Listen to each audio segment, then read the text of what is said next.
Harley-Davidson is facing one of the biggest backlashes in its history. Sales are plummeting, riders are furious, and the brand's reputation is on the line. After months of silence, Harley's CEO is finally responding. Is this a real attempt to fix the damage or just corporate spin? Can Harley recover, or is this the beginning of the end? Stick around, because what's happening next will change everything. What's happening? Harley-Davidson CEO Jochen Zeitz finally broke his silence after months of controversy. The company faced massive consumer outrage over its corporate activism, branding decisions, and policies that many riders saw as a betrayal of Harley's traditional values. With sales declining and dealerships struggling, Zeitz knew he had to act. His official statement attempted to walk back some of the most controversial moves. Harley-Davidson distanced itself from diversity, equity, and inclusion initiatives, emphasized its commitment to traditional motorcycle culture, and promised to refocus on its core audience. The statement declared that Harley-Davidson remained committed to listening to all members of its community. Moving forward, the company claimed it would focus on growing the sport of motorcycling and ensuring that it remained the most desirable motorcycle brand in the world. The message ended with a familiar phrase, "United we ride." But for many riders, this response wasn't enough. While Harley claimed it was listening, key issues remained unchanged. The company had already shifted its focus toward electric motorcycles, continued its corporate sustainability push, and adopted branding that felt more suited for investors than for loyal bikers. The response also raised questions about whether this was a genuine course correction or just a move to calm investor panic. With Harley's stock in decline, some saw this as nothing more than corporate damage control. Investors needed reassurance, but riders needed proof that Harley truly understood their concerns. But beyond PR statements, Harley's deeper problems were already unraveling. The backlash continues. Even after the CEO's response, the backlash didn't slow down. Across social media, frustrated riders continued calling for boycotts, vowing to never buy another Harley unless the company fully reversed its direction. The protests weren't just online. Across the country, Harley dealerships reported declining foot traffic. Showrooms that were once full of eager customers now sat nearly empty. Dealership owners, many of whom had been in the business for decades, struggled to move inventory. Some were even forced to offer massive discounts just to clear their stock. One of the biggest reasons for the continued backlash was a lack of trust. Many customers felt that Harley's statement wasn't a real commitment to change, but rather a calculated move to ease tensions.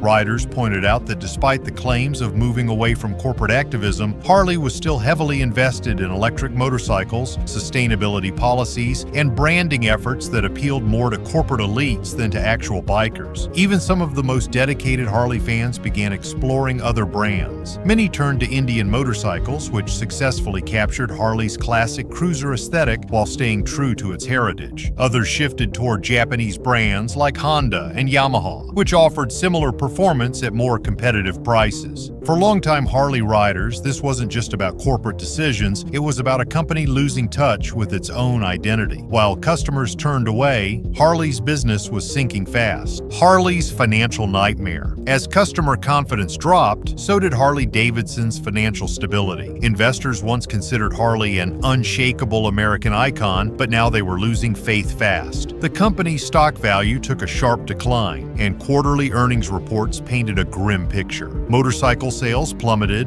revenue fell short of expectations, and market share in the U.S. continued to shrink. This financial downturn led to factory layoffs, dealership closures, and widespread economic consequences. Small towns that relied on Harley's manufacturing plants were suddenly facing economic uncertainty. Local businesses that thrived on Harley's presence, gear shops, mechanics, and small diners catering to bikers, saw fewer customers walk through their doors. Rather than correcting course, Harley doubled down on its electric motorcycle strategy. Despite the failure of the LiveWire, the company poured more resources into developing electric models, hoping to attract a younger, environmentally conscious audience. The problem? That audience wasn't interested. Meanwhile, Harley's competitors were thriving. Indian Motorcycles saw a resurgence, positioning itself as a brand that honored tradition while staying innovative. Triumph and Royal Enfield expanded their market share, offering stylish, affordable alternatives that appealed to former Harley riders. Harley-Davidson Harley-Davidson, once the king of motorcycles, was now struggling to stay relevant. But it wasn't just bad business. Harley's identity crisis was turning riders away. The loss of Harley's identity. For decades, Harley-Davidson wasn't just a motorcycle company. It was a cultural symbol. Owning a Harley wasn't just about riding a bike, it was about belonging to a rebellious, independent lifestyle. But over the years, that identity began to fade. Harley-Davidson shifted from an outlaw brand to a corporate entity. Instead of catering to the riders who built its legacy, the company started chasing Wall Street approval. One of the biggest missteps was Harley's focus on environmental, social, and governance policies. While sustainability is important, many riders felt that Harley's push for electric motorcycles, DEI initiatives, and investor-friendly policies took priority over making great bikes. The cultural disconnect was impossible to ignore. Riders no longer saw Harley as a brand that represented them. Instead, it felt like just another corporation, one that cared more about shareholders than about the people who had supported it for generations. The final blow for many bikers came when Harley spun off its electric division into a separate company, signaling that the brand was more invested in following electric vehicle trends than in preserving its own heritage. For longtime Harley fans, this wasn't just about business decisions or political leanings, it was about losing something deeply personal. The Harley they knew and loved was disappearing. While Harley fought to keep its identity, its competitors seized the opportunity. The Indian motorcycle takeover. Harley-Davidson may have once been the undisputed king of American motorcycles, but Indian Motorcycles has emerged as a formidable competitor. While Harley has faced backlash for its corporate decisions and shifting identity, Indian has managed to blend heritage and innovation in a way that resonates with traditional riders. Indian's revival under Polaris Industries in 2011 brought fresh energy to the brand. Unlike Harley, which has experimented with electric motorcycles and branding shifts, Indian stuck to what worked, refining its classic designs while integrating modern performance and reliability. The result? A growing number of Harley owners have switched brands, drawn to Indian's Thunderstroke and Power Plus engines, competitive pricing, and solid build quality. The Indian Challenger, Scout, and Chief models have gained particular traction, offering a balance of power, comfort, and design that many feel Harley has lost. While Harley-Davidson struggled with customer alienation, Indian focused on making motorcycles that riders actually wanted. If Harley wants to reclaim its former dominance, it must take a page from Indian's playbook. Rebuild trust, improve reliability, and listen to what riders truly want. But Indian wasn't the only company capitalizing on Harley's downfall. The rise of Triumph, Royal Enfield, and BMW. While American-made motorcycles have traditionally dominated the cruiser market, European brands like Triumph, Royal Enfield, and BMW have quietly gained ground. These brands have successfully combined heritage-inspired designs with modern engineering, offering an alternative for riders looking for a fresh experience without the baggage of corporate controversy.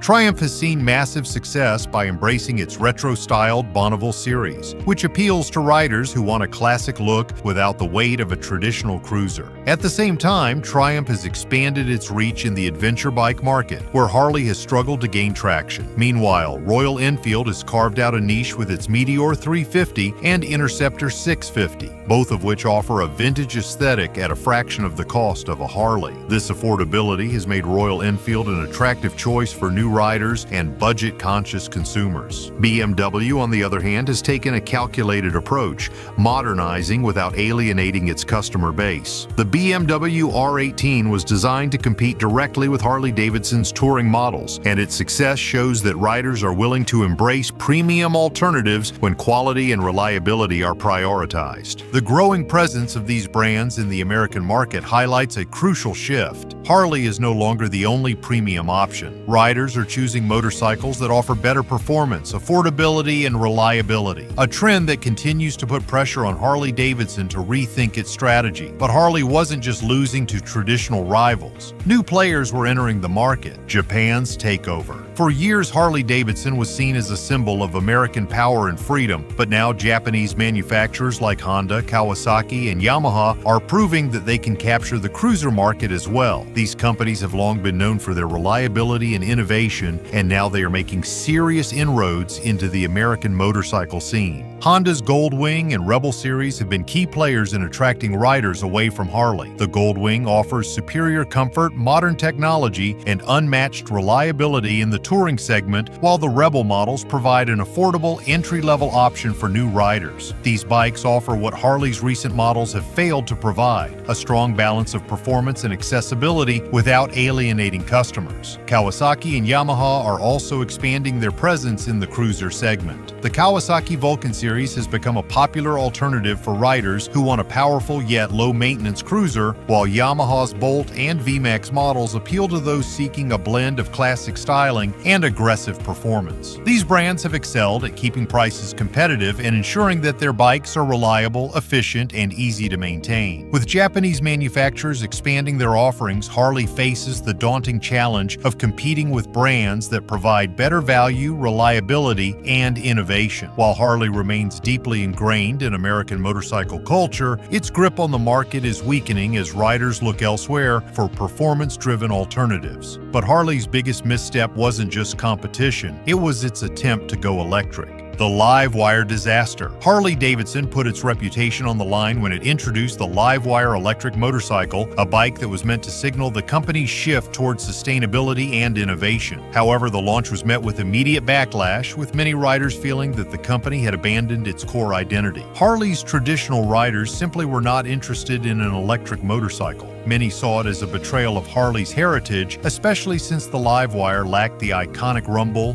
feel, and spirit of a classic Harley. The high price tag, nearly $30,000, made it even less appealing, especially when other brands were offering cheaper, more practical alternatives. Beyond the lack of customer demand, the LiveWire suffered from significant performance issues. The limited range, long charging times, and high maintenance costs made it impractical for long-distance touring, which is Harley's core market. Instead of attracting younger, eco-conscious riders, the LiveWire struggled to find buyers at all. In a last-ditch effort to salvage the project, Harley spun off LiveWire into its own separate brand. This move further frustrated riders, as it appeared that Harley was more interested in chasing electric vehicle trends than catering to its loyal customer base. The result? Dismal sales, a tarnished reputation, and a company struggling to define its future. But even if Harley can correct its business mistakes, one major issue still looms: its struggles with American manufacturing and its economic impact. But beyond branding, the real issue was the collapse of American manufacturing. The fall of American manufacturing. The shift to outsourcing has been one of the most damaging decisions for Harley's reputation. While Harley still assembles many of its bikes in the United States, an increasing number of components, such as engines, transmissions, and electronic systems, are now sourced from foreign manufacturers. The irony is that Harley once marketed itself as the last true American motorcycle, yet today many of its parts come from overseas. This has led to frustration among loyal riders who expected Harley to remain committed to its origins. Harley's outsourcing efforts did not just harm its image, they had real economic consequences. Factory closures in the United States have resulted in massive layoffs, leaving entire communities in financial distress. Small towns that once depended on Harley's manufacturing plants now struggle to find economic stability. The loss of these jobs is not just a Harley problem, it is part of a broader decline in American manufacturing that has affected industries ranging from automobiles to electronics. The economic impact extends beyond Harley itself. Dealerships across the country are feeling the squeeze as declining sales and shifting consumer preferences force them to downsize or close entirely. Many dealers have reported a noticeable decline in foot traffic, with fewer young riders showing interest in Harley's lineup. At the same time, longtime Harley customers are exploring other brands that still emphasize American craftsmanship or offer better value for their money. The question now is whether Harley and American manufacturing as a whole can make a comeback.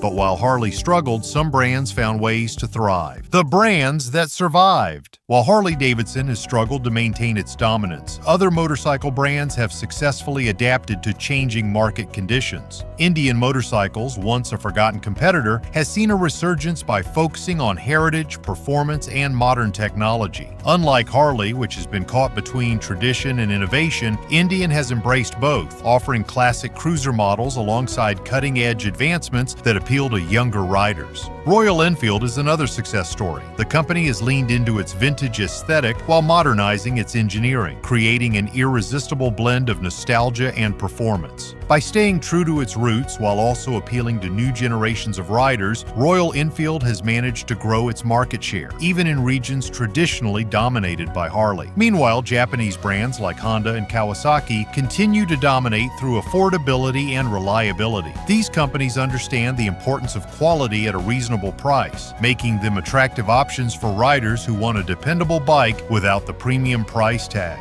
Unlike Harley, which has priced many of its models out of reach for younger consumers, brands like Honda and Kawasaki offer accessible entry points into motorcycling. Harley had opportunities to take a similar approach but failed to do so. Instead of doubling down on its core strengths, powerful V-twin engines, classic cruiser styling, and a strong dealership network, the company tried to chase trends such as electric motorcycles and corporate activism. The result was a disconnect between Harley and its riders, leading many to explore alternatives.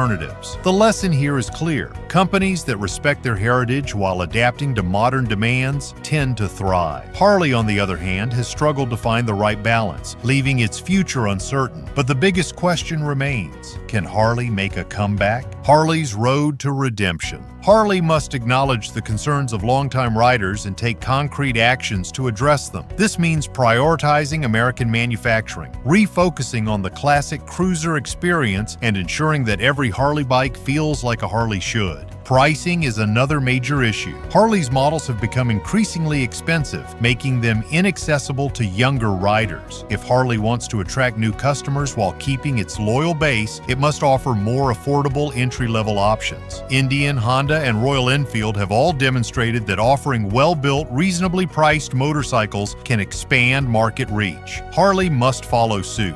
Innovation must also be handled carefully. While electric motorcycles are part of the future, Harley cannot afford to alienate its core audience in the process. Instead of focusing solely on electrification, Harley should refine its existing lineup, improve performance, and ensure that new models feel like a natural evolution rather than a forced departure. Marketing and branding also need a complete overhaul. Harley must return to its roots, selling the experience, freedom, and rebellious spirit that made it famous. If the company continues to prioritize corporate messaging over biker culture, it risks further alienation. The final verdict is clear. Harley-Davidson is at a crossroads. It can either correct its mistakes and reclaim its place as a leader in the motorcycle industry, or it can continue down a path that may ultimately lead to its downfall. But Harley isn't the only brand that made these mistakes. Others have fallen too. But while victory faded away, some brands were able to recover from their own struggles, one of the biggest examples being Ducati. But before we are going to tell you all about Ducati, let us know if you like this video so far by leaving a like and subscribe. And let us know in the comments your thoughts about this topic. Ducati's branding crisis, a cautionary tale. Ducati has long been known as the Ferrari of motorcycles, producing high-performance bikes with Italian styling and cutting-edge engineering. But despite its reputation, Ducati has not always been a success story. In fact, at several points in its history, the company was on the brink of collapse. One of Ducati's biggest challenges was branding and customer loyalty. While Ducati bikes were popular among sport bike enthusiasts, the company struggled to maintain long-term customer retention. Unlike Harley-Davidson, which built a lifestyle around its motorcycles, Ducati lacked a strong emotional connection with its riders. Many Ducati owners saw their bikes as high-performance machines rather than cultural icons, making it easier for them to switch brands when something new caught their eye. Ducati also faced quality control and reliability issues, which hurt its reputation. Throughout the late 1990s and early 2000s, Ducati motorcycles developed a reputation for being high-maintenance and expensive to repair. This alienated potential customers and made it difficult for the brand to grow beyond hardcore enthusiasts. So how did Ducati turn things around? The company realized that rebranding was necessary. Instead of focusing solely on performance, Ducati began emphasizing heritage and craftsmanship, much like Harley-Davidson does with its bikes. Ducati leaned into its history, promoting the legacy of its desmodromic engines and classic Italian design. Another key strategy was expanding its lineup. Ducati introduced models like the Scrambler, which targeted a younger, lifestyle-oriented audience. The Scrambler was a huge success, drawing in new riders while while staying true to Ducati's DNA. This was a lesson in modernizing without alienating loyal customers, something Harley-Davidson could learn from. Finally, Ducati improved reliability and dealer support, addressing one of its biggest weaknesses. Customers who had once avoided the brand due to maintenance issues were now more willing to take the leap. Harley-Davidson could learn a lot from Ducati's revival. Harley must restore trust, focus on its core audience, and embrace its heritage in a way that feels genuine and modern. If it can do that, it may still have a future. The motorcycle industry is changing fast, and only the brands that adapt will survive. What do you think? Can Harley turn things around, or is it too late? Let me know in the comments below.